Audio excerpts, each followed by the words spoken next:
Hi everyone, my name's Anthony Cummins and today we're going to be talking about the bones of an English samurai. Now you've just watched a little advert for a book of mine called How to Be a Modern Samurai.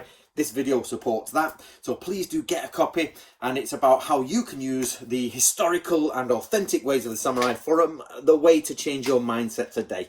Just the same, possibly, as William Adams did over 400 years ago.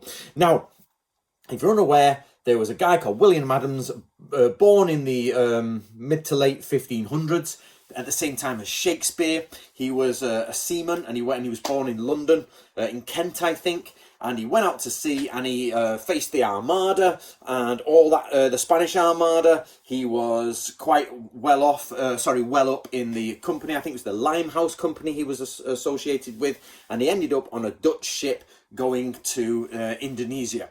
Now, it turns out that the captain of the ship at the time had apparently overfed the men with rations. They were running out of food, and they were getting more and more. A few ships were going together, about 5 of them, and more the people were dying, ships were falling off, and they kept trying to land to get food, but the inhabitants and the original tribal people were literally just massacring them and butchering them. And apparently on the way, his brother was killed in one of these landing party raids where they just tried to go and barter for food, and they got massacred. You know, we're talking the late 1500s. So actually this is 1599 or thereabouts. So this is back in, like, you know, Asia then was brutal.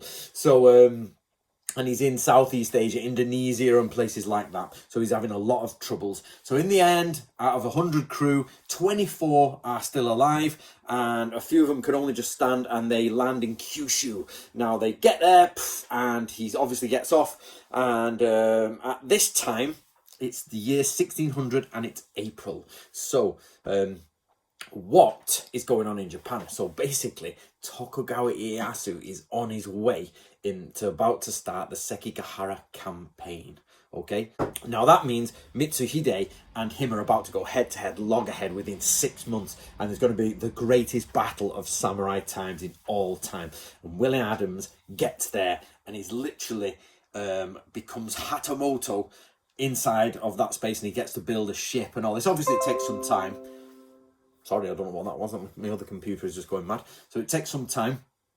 But you've got this idea of William Adams, an Englishman, turns up, and is literally there at the most important, crucial point of Japanese history. And not only that, escalates himself through his knowledge, because, you know, he's got quite a lot of knowledge of the sea, of the world, of maps, of navigation, of piloting. For those people who don't realise this, I don't know if there's any millennials out there watching, but basically pilots are not in planes. They used to be in ships, and that's, you pilot something, that's where we get the word pilot from. And of course now they use it in planes, but it's still for shipping, so he's a pilot. Now he'll deal with navigation and things like that. So he's there, and he becomes Hatamoto, like one of the highest ranking samurai of all Japan at the time. Obviously not of all Japan, don't get me wrong. What I mean by that is you've got all the population of Japan. He outranks peasants, outranks them all. When he gets to samurai, he's a daimyo, a lord in the end, with a certain amount of koku, I think, if I remember from memory. Yes, he is. And then he's also Hatamoto, which is close retainer. So he holds a small province, a very small province. He's close retainer to the shogun, and he's one of his aides, and he's there speaking Japanese and doing his Japanese stuff. How cool is that? But he dies in 1620, and it's now 2020, 400 years later. They have just confirmed they have found his bones, or 99% sure it's his bones. Where he was buried in 2019, they've unearthed a grave around the area with an urn in it, and it has 5% of the bones left, which probably means he was cremated. And basically, cremation in the old days wasn't full. So I used to be an undertaker, right? I used to be an undertaker. When I was 19 years old, I did it for a year. I've seen about 1,000 dead bodies. I've seen loads of dead bodies. It was like I've seen people hanging themselves. I've actually took a man who hung himself with an extension cord in a flat in Salford, really rough area, and pulled him down and all that. I've seen all sorts of stuff. And basically, in the crematoriums. What I never knew, I watched my first body burn, and then you put the ashes into a machine which has 3 massive balls in it, iron balls. You press go and it grinds them up, which means you get powder. That's why all your dead relatives come in a powder form, and it's not quite, there's no bone sticking out of it.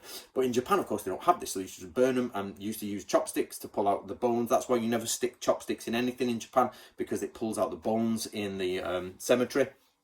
So what you do then is they obviously put it in an urn and bury it. And last year they dug him up, or they found where he was buried, and they did a DNA test, and it turns out he was, the bones are from the exact date where they thought he died, 1620. It's an Englishman. He's at the age, he's male. It's pretty much Will Adams. There was a few other Englishmen at the same time, so we have to be careful here, but it was his province and his place, and he's buried around there.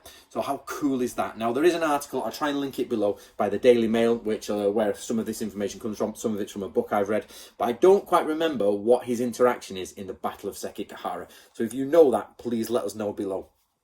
Don't forget, guys, if you're interested in following the way of the samurai, you can do. Please do support what I do. It's How to Be a Modern Samurai, and it's about an Englishman. It's about you as Westerners following the Japanese way, which somebody was doing 400 years ago. 400 years ago, he was a true English samurai. And of course, at that point, many of you Americans who are watching probably came from English ancestry, Irish ancestry, Scottish ancestry, or German, or something like that. There's many, basically northwestern Europe. So there were people then going to Japan, doing their things. And for those, there's also got Jesuits and Italians and Spanish and all of that from over that side, for those people of Spanish descent.